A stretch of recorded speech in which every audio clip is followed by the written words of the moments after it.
Quando eu olho para a cena que nós acabamos de ler no Evangelho, eu começo a entender e a perceber que o texto que nós acabamos de ler, ele fala do momento mais angustiante da história humana.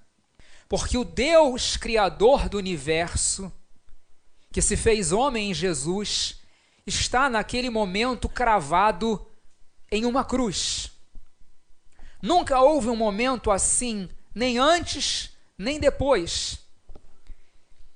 E se você prestar atenção ao texto, não é só Jesus quem está agonizando naquela cruz, porque lendo a passagem você percebe que o universo inteiro está contemplando aquela cena.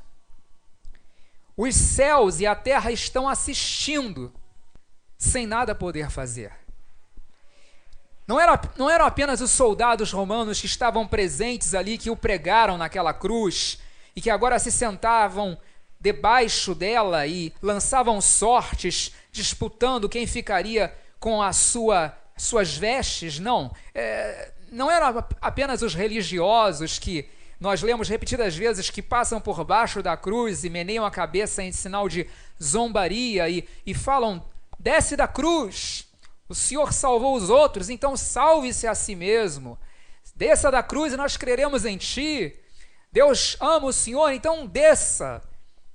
Não eram só os religiosos que zombavam, dizendo palavras sem qualquer piedade ou misericórdia, que estavam ali presentes. Não eram apenas as mulheres que seguiam a Jesus, e o verso 55 do texto fala que estavam ali muitas mulheres observando de longe. Entre elas estavam Maria Madalena, Maria mãe de Tiago e de José e a mulher de Zebedeu. Não eram só essas mulheres e João, o discípulo amado, que estavam ali presentes. Na verdade, os anjos estavam assistindo em assombro o ser mais poderoso do universo se fazendo mais fraco entre os homens. A Bíblia fala que aquele que foi manifestado na carne foi justificado em espírito, contemplado por anjos.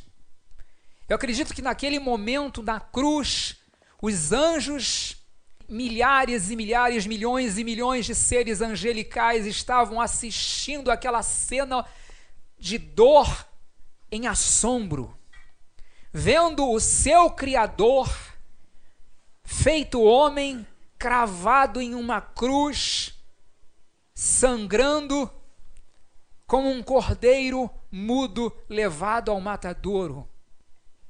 Eles estão vendo o Senhor dos céus e da terra se fazendo como um escravo, porque a morte de cruz ela era designada para criminosos de alta periculosidade, escravos, pessoas que eram desprezadas, e eles estão vendo isso, estão vendo o Criador de tudo se deixar cravar no madeiro por aqueles que ele mesmo formou com as suas próprias mãos.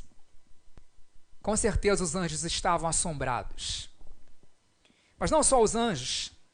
Lendo o texto eu percebo que toda a natureza estava se contorcendo em dores ao sentir o seu Criador pendurado naquela cruz. Os céus se fecharam, houve trevas, o sol se recusou a dar sua luz, a terra tremeu, as rochas se partiram. Parece que a criação inteira estava gritando de dor junto com Jesus na cruz. E aí que, naquele momento, eu queria que você pensasse comigo sobre isso, aquele monte Calvário se torna o centro do universo. Aquele momento se torna o momento central da história. E aquele monte se torna o ponto principal do universo inteiro. Todos estão voltados para aquela cruz. Eu sei que o imperador romano não estava presente. Eu sei que o próprio governador que o sentenciou, Pôncio Pilatos, também não estava lá. Eu sei que os grandes conquistadores e ditadores da história não estavam presentes ali. Mas com certeza que não há e não houve um único poder que trama nos bastidores da história humana contra a humanidade contra o propósito de Deus que não estivesse presente naquele momento. Todos os principados e potestades espirituais do mal, todas as hostes espirituais da maldade nas regiões celestiais, todos os tronos e soberanias espirituais da injustiça, todos os seres invisíveis que conspiram contra a vida, contra a justiça, contra a paz, estavam ali.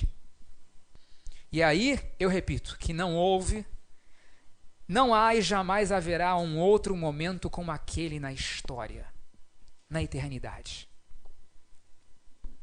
Agora, eu posso ir um pouco além, porque você diz, bom, isso eu sei, mas eu quero ir um pouco além, porque ali, naquele momento, estavam concentradas todas as angústias, dores, lágrimas, desespero e sofrimentos humanos. Pense sobre isso. É assim que a Bíblia me fala da cruz. Porque o Cristo crucificado, ele chamou para si todas as nossas iniquidades, todos os nossos pecados, todas as nossas mazelas, egoísmos, injustiças, transgressões. Ele chamou para si todas as nossas doenças, enfermidades, dores, traumas físicos ou emocionais. Ele chamou para si todos os gritos entalados na garganta de todas as pessoas que viveram, vivem e vão viver, gritos que nunca foram colocados para fora. Ali estavam concentradas todas as perguntas para as quais nós nunca tivemos resposta, todas as agressões que todas as pessoas sofreram, todas as dores que todas as pessoas gemeram, todas as injustiças que todas as pessoas padeceram e que parece que nunca foram julgadas nem punidas, todas as lágrimas que nós já choramos ou que nós nunca conseguimos chorar diante dos outros, tudo estava ali. Quando Isaías fala que ele foi ferido pelas nossas transgressões e moído pelas nossas iniquidades, que certamente ele tomou sobre si as nossas dores e as nossas enfermidades, ele carregou sobre si. É isso que ele está dizendo. Jesus chamou tudo para si, como se fosse um imã. Sabe o que é um imã, não é? E Jesus se torna como se fosse isso. Ele chama para si. Ele toma sobre si. Ele bebeu o cálice de veneno da nossa dor, cada gota do nosso sofrimento. Ele sentiu cada instante da agonia humana. Ele provou toda a culpa humana. Ele viveu cada segundo do desespero humano, cada momento de dor, de angústia, de sofrimento, de lágrimas, que alguém já padeceu na história humana, desde Abel até o último ser humano. Jesus chamou para ele naquele momento e ele vivenciou isso, ele sentiu, ele sofreu, ele tomou sobre si. Nunca houve um momento de tanta dor na história da humanidade ou na eternidade. Eu diria que a cruz é esse momento em que Jesus chama para ele toda a violência, todo o desrespeito, todo o abuso, toda a injustiça, toda a morte da história. Nós ouvimos notícias de sofrimento e dor que são difíceis até de ouvir, para quem ainda tem alma, para quem a alma ainda sente. E eu fico pensando que naquele momento, na cruz, Jesus tomou aquela dor sobre ele. E é por isso que Hebreus diz que ele é o nosso fiel sumo sacerdote que intercede por nós. Por isso, Isaías fala que ele se tornou homem de dores, servo sofredor, que sabe o que é padecer, sabe o que é sofrer. Cada abuso sexual, cada violência doméstica, cada agressão verbal, cada humilhação pública, cada enfermidade e doença, cada situação de injustiça, cada drama, ele tomou a dor sobre ele naquele momento. Ele sabe o que é sofrer. Ele é capaz de se identificar com cada sofredor. O Deus da cruz é aquele que clama: Deus meu, por que me desamparaste? O seu sofrimento estava lá, o meu estava lá. A sua dor estava lá, a minha estava lá. O seu desespero estava lá, o meu estava lá. Nossa agonia silenciosa estava lá. Os nossos medos estavam lá, nossa vergonha estava lá. Tudo estava lá, cada lágrima, tudo. Pense nisso. Quando eu vejo isso, eu percebo que, diante do sofrimento, a única resposta que eu tenho é a cruz. Quando alguém fala, se Deus é amor, como ele pode ver o sofrimento humano e não fazer nada? Mas ele fez. Olhando a cruz, eu vejo que ele fez. É por isso que, se você tira a mensagem da cruz do evangelho, não sobra mais evangelho. Sobra uma religião, sobra qualquer coisa, mas não sobra mais evangelho, não tem mais evangelho. O Deus da cruz não é um ser insensível que fica sentado lá no seu trono de glória, passivo, recebendo a adoração dos anjos e dizendo: cantem mais, eu preciso sentir-me adorado, louvado. Não. Não, o Deus da cruz não fica olhando a desgraça, a miséria, o sofrimento humano, insensível, parado, não. Ele se precipita, ele se lança, ele se joga, ele vem a este mundo, ele se faz um homem e ele caminha decididamente na direção de uma cruz. E ninguém consegue impedi-lo. Ele disse: ninguém tira a minha vida, eu espontaneamente a dou. Eu tenho o poder de dá-la e de tomá-la de volta. É o Deus que desce do trono e se veste de escravo. É o Deus que troca a adoração dos anjos pelos escárnios, palavrões e zombarias dos homens. Por um pouco de tempo, diz a Bíblia, ele se faz um pouco menor do que os anjos. É o Deus que troca a sua coroa de glória por uma coroa de espinhos. É o Rei que se despe do seu manto de majestade e toma nos ombros o madeiro de uma rude cruz e caminha para o Calvário. É que toda vez que eu me pergunto onde está Deus na hora da minha dor, eu tenho que voltar lá. Você já leu o livro O Peregrino? John Bunyan? A história toda sobre o cristão e como, quando ele chega aos pés da cruz, o fardo que ele carregava cai dos seus ombros. Porque a mensagem do Evangelho é essa, do Gênesis ao Apocalipse, a mensagem da Bíblia é essa. Este aqui não é um livro de autoajuda. Perdoe-me. Como dizia D.L. Moody, ele tem um fio escarlate que o percorre do Gênesis ao Apocalipse. Ele fala do Deus que se entrega por nós. Cada vez que eu pensar o que Deus entende a respeito da minha dor, do meu sofrimento, até onde Ele entende a minha dor, cada vez que alguém pergunta isso, nós precisamos voltar a esse momento. Porque o Evangelho é uma cruz no coração de Deus. E esse Deus que se entrega na cruz em Jesus é o Deus que me abraça, que abraça você. É o Deus que nos conforta, que nos consola, que nos cura em meio ao nosso sofrimento, à nossa dor.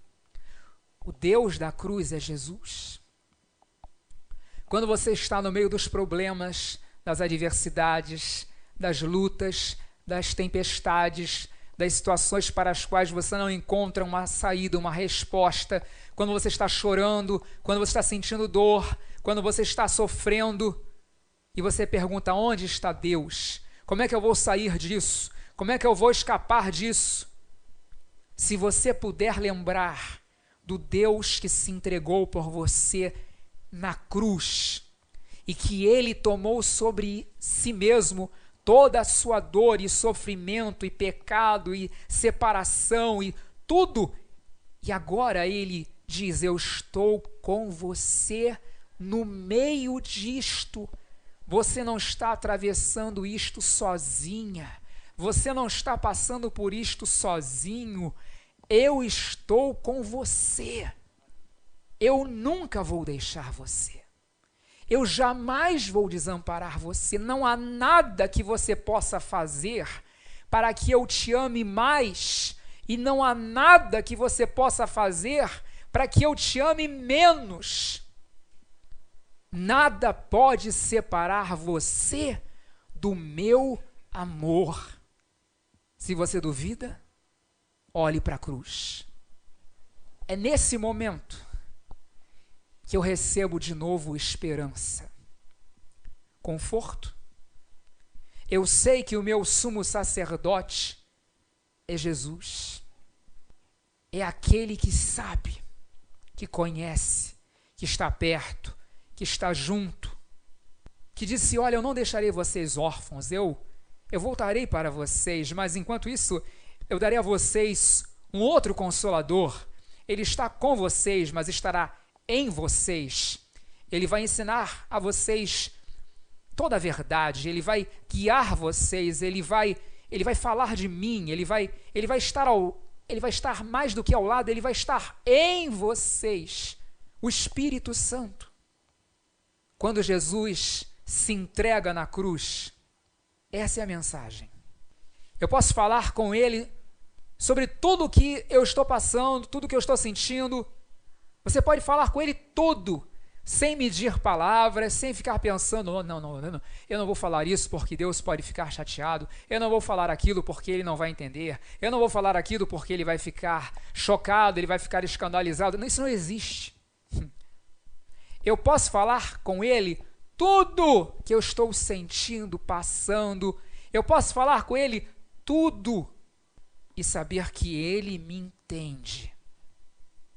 Não só me entende, Ele se compadece. Ele é capaz de sentir a minha dor.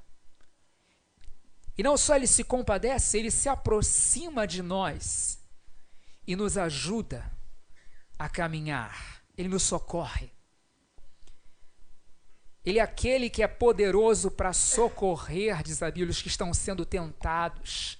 E quando fala sendo tentado, não significa só sendo tentado a fazer uma bobagem, a fazer algo errado, mas sendo tentado a desistir, sendo tentado a se entregar ao desespero, sendo tentado a abandonar tudo, sendo tentado a jogar a toalha, sendo tentado a simplesmente deixar o desespero tomar conta.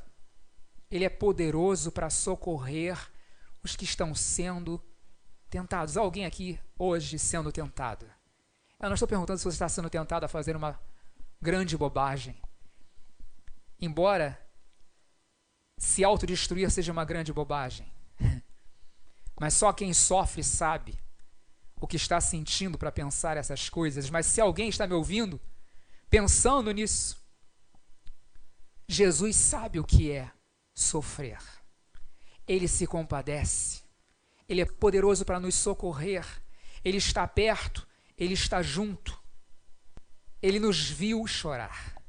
Ele nos vê chorar. E Ele nos consola. E essa é a mensagem. Quando eu olho para a cruz, mais do que nunca na história, eu vejo que Deus viu você chorar. Sabe quando você pensa que ninguém está vendo? Deus está vendo. Quando você pensa que a história só está se repetindo, vamos passar pela mesma... Eu já vi esse filme antes, é tudo de novo, agora pior ainda. Deus viu você chorar. Deus está vendo. A Bíblia fala que Ele recolhe as nossas lágrimas no seu odre. Odre era um lugar onde se colocavam perfumes E a Bíblia fala que Deus recolhe nossas lágrimas no seu odre, e elas estão todas anotadas no seu livro. E a Bíblia fala que Deus um dia vai enxugar dos nossos olhos toda a lágrima. Ele nos vê chorar, Ele nos vê sofrer, Ele entende, Ele se compadece e Ele é capaz de nos socorrer. Mesmo que nós estejamos no deserto, o deserto pode ser físico, o deserto pode ser emocional, pode ser espiritual, o deserto pode ser qualquer situação que você está atravessando. Uma situação diante da qual você não consegue encontrar saída, não consegue encontrar socorro. Deus é o nosso socorro, bem presente na hora da angústia. Queria que você curvasse sua cabeça, fechasse seus olhos e que você orasse. Aonde você está? Curva sua cabeça, feche seus olhos, vamos orar em nome de Jesus. Enquanto todos estão orando, se você está me ouvindo através de uma gravação, se você está me ouvindo através da rádio, quem sabe você está me ouvindo e você pensou em desistir da sua própria vida. Você chegou a pensar em terminar com tudo. Você diz, olha, a dor está tão forte, o sofrimento é tão grande, eu não vejo mais nenhuma saída, parece que Deus não existe, parece que Ele se esqueceu de mim, parece que Ele não está ouvindo o meu clamor, parece que é tudo uma grande mentira. Hoje você ouviu essa palavra simples e de alguma maneira que eu não sei explicar, nem você, Deus falou com você. E você sabe disso. Lá dentro do seu coração você sabe disso e você diz assim, eu preciso de Jesus, eu preciso deste Deus que se revelou em Jesus Cristo. Eu quero clamar a esse Jesus, eu quero esse Jesus na minha vida, eu quero que Ele reine na minha vida, eu quero que Ele me abrace, me salve, me transforme, me cure, me dê a sua graça, a sua paz, a sua misericórdia. Se você está me ouvindo e você gostaria de entregar a sua vida a Jesus, não importa onde você esteja, pode ser na porta do inferno. Se você hoje está ouvindo essa palavra e você diz, eu quero, diga assim para o Senhor, Senhor Jesus, eu entrego a minha vida a Ti agora. Eu invoco o Teu nome. Eu Te agradeço pela cruz, pelo sangue que o Senhor derramou por mim. Obrigado por sentir a minha dor, por levar os meus pecados, por levar a minha culpa, por pagar a minha dívida, por sofrer a minha dor e o meu sofrimento. Eu Te recebo, Senhor Jesus. Eu Te recebo na minha vida. Seja o meu Salvador e Senhor. Eu quero Te seguir. Eu quero Te conhecer. Me encontra nessa hora, me consola, me abraça, me conforta. Eu preciso de Ti. Em Teu nome, Jesus. Você está me ouvindo? Você, de alguma maneira, você se afastou da comunhão com Jesus. E hoje você diz, eu quero voltar. Diga para Ele, Senhor Jesus, eu estou de volta. Estou aqui, rasgado, maltrapilho, aos farrapos. Eu estou aqui todo arrebentado, toda doente, arrebentada, cheia de machucaduras. Eu estou uma ferida aberta da cabeça aos pés, mas eu volto, eu me entrego a Ti. Toma minha vida nas Tuas mãos. Faça isso. Em nome de Jesus.